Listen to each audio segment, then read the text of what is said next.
تو کل رات میرے پاس کرنے کے لیے کچھ نہ تھا تو میں نے سوچا کہ کیوں نہ بکس پڑھ لوں. ایک کتاب پڑھی کل رات. سے بتاتا چلوں کہ میں کوئی بکس نہیں پڑھتا، مگر وہ گھر میں پڑھی تھی کیونکہ وہ میں نے خود خریدی تھی اور دوسرا وہ گھر میں پڑھی تھی تو سوچا یار پڑھ لیتے ہیں، کیا چاہتے ہیں. تو وہ بک تھی نیپولین ہل کی تھنک اینڈ گرو رچ. اب جن کو نہیں پتہ، ویسے تو پتہ ہے کیونکہ وہ کافی فیمس بک ہے، اور جن کو نہیں پتہ تو بتاتا چلوں کہ وہ بک ایسی ہے کہ اس کے اندر 13 سٹیپس ہیں سکسیزفل ہونے کے. چونکہ میری آپ نے پہلے بھی ویڈیوز دیکھی ہوں گی، اس ویڈیوز میں زیادہ تر لوگوں کو مطلب موٹیویشن ویڈیوز ہی بناتا تھا، کیونکہ مجھے موٹیویٹ کرنا اور موٹیویٹ ہونا دونوں ہی پسند ہیں.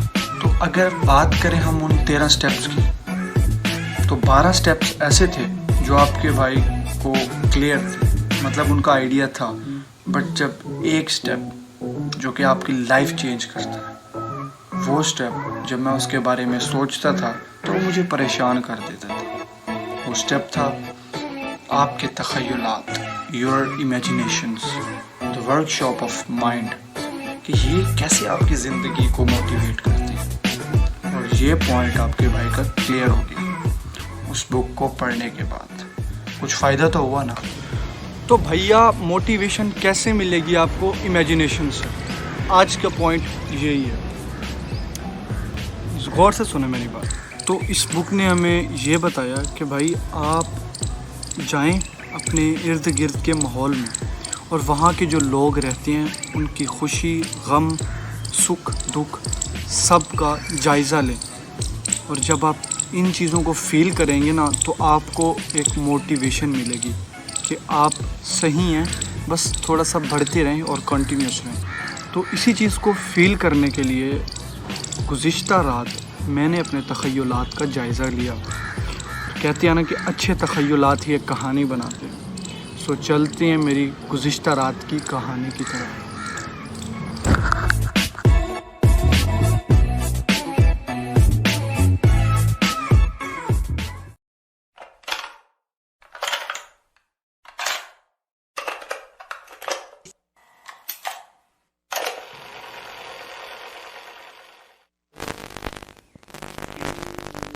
میرے تخیلات کی کہانی ایک خوبصورت صبح سے ہوتی ہے، کیونکہ ہر نیا دن ہی کسی نہ کسی خوبصورت کہانی کی ابتدا ہوتا ہے.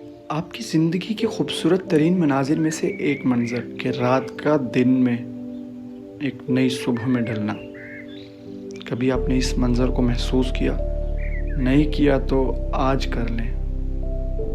تو میں بھی نکلا اس زندگی کے ایک حسین صبح میں اپنی سوچ کو اپنے ارد گرد کے ماحول میں سمونے کے لیے، کچھ اس چیز کی تلاش میں کہ جسے دنیا میں کروڑوں آنکھیں اپنے خواب غفلت کی وجہ سے اسے دیکھنے سے محروم رہ جاتی ہیں. واہ خدا، کیا رنگ ہیں اس دنیا کے. کچھ بشر ان تاروں سے گھروں میں پہنچنے والی بجلی سے چلنے والے اے سی کے نیچے نرم و ملائم بستروں میں پڑے سکون اور راحت کی نیند کا لطف اٹھا رہے ہیں، تو کچھ اس ہی لمحے میں اسی بجلی کو اپنے گھروں میں قائم کرنے کے لیے ساری رات سے ایک جستجو میں لگے ہوئے ہیں اور جاگ رہے ہیں. تو کوئی تیرا نام لے کر ابتدا کرتا ہے آج کے دن اپنے روزگار کی، تو کوئی ان دنوں کی بندشوں میں بے روزگار پڑا ہے. تو کہیں ایک باپ اپنی اولاد کے پیٹ کے لیے ان کے اٹھنے سے قبل اپنے روزگار کی طرف چل پڑا ہے، تو کہیں اولاد اپنے والد کی مجبوریوں کے باعث اس کے ٹھکانہ روزگار پر کھڑی ہے. تو کوئی اپنی آزادی کے گیت گائے اس باد نصیب میں پر پھیلائے جھوم رہا ہے، تو کوئی اس صبح کو اپنی زندگی کی آخری لمحات میں سے ایک لمحہ مان کر اس قید میں آخری سانسیں گن رہا ہے. واہ خدا تیرے رنگ.